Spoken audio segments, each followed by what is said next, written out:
میرے لیے اللہ ہی کافی ہے جس کا میں عبادت کرتا ہوں، اور وہی بہترین رزق دینے والا ذات ہے۔ بسم اللہ الرحمن الرحیم۔ شروع کرتا ہوں اللہ کے نام سے جو بڑا مہربان اور نہایت رحم والا ہے۔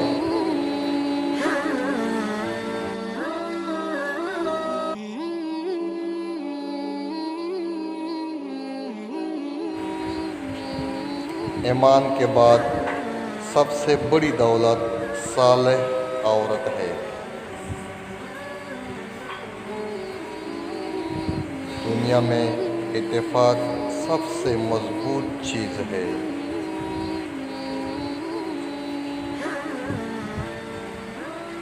جو شخص اپنے علم کو خرچ نہیں کر سکتا، اس کی مثال ایسی خزانے کی ہے جو راہ حق میں خرچ نہیں کر سکتا۔ کسی مسلمان کے لیے یہ عیب نہیں کہ تلاش رزق میں بیٹھ جائے اور دعا کرے کہ اللہ مجھے رزق دے، کیونکہ تم کو معلوم ہے کہ آسمان سے سونا چاندی نہیں برستا۔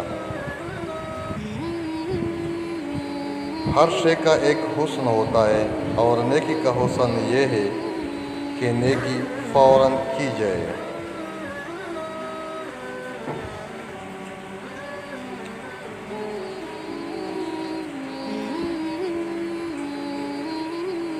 کسی کی شرافت اور انسانیت کا اندازہ کرنا ہے تو اسے قرض دے کر دیکھو، اس کا سایہ بن کر دیکھو، اور اس کے ساتھ سفر کر کے دیکھو۔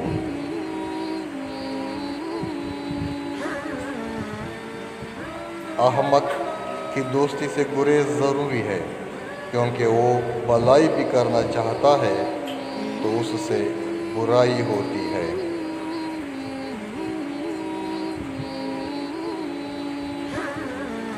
طالب دنیا کو علم پڑھانا رہزن کے ہاتھوں تلوار فروخت کرنا ہے۔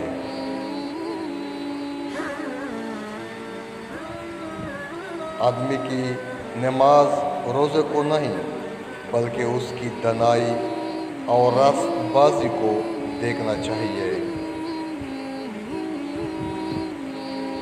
سب سے زیادہ عقل مند وہ ہے جو اپنی بات کو اچھی طرح ثابت کر سکے۔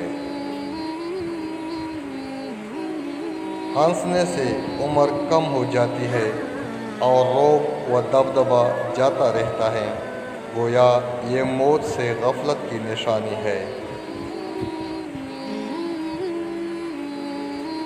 حضرت عمر رضی اللہ عنہ نے فرمایا کہ 3 باتیں محبت میں اضافہ کرتی ہیں۔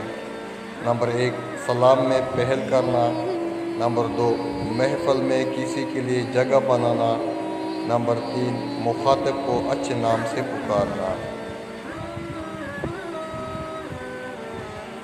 دنیا کی عزت مال کے ذریعے اور آخرت کی اعمال کے ذریعے۔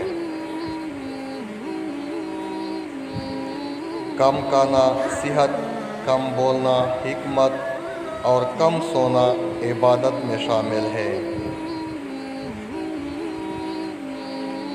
کم گوئی میں حکمت، کم خوری میں صحت، اور لوگوں سے کم ملنے جلنے میں عافیت ہے۔ لالچ سے زیادہ ذہنی طور پر عقل کو برباد کرنے والی کوئی چیز نہیں، شراب بھی نہیں۔ جو آدمی اپنے آپ کو عالم کہے وہ جاہل ہے، اور جو اپنے آپ کو کہے کہ میں جنتی ہوں وہ دوزخی ہے۔ ایمان اس کا نام ہے کہ خدا واحد کو دل سے پہچانے اور زبان سے اس کا اقرار کرے اور حکم شرع پر عمل کرے۔ تم نے ان لوگوں کو کیوں غلام بنا لیا تھا، حالانکہ ماں نے انہیں آزاد چنا تھا۔ طمع کرنا مفلسی، بے عاجزی ہونا امیری، اور بدلہ چاہنا صبر ہے۔ تم جس سے متفق ہو اس سے ڈرتے رہو۔ Thank you for watching.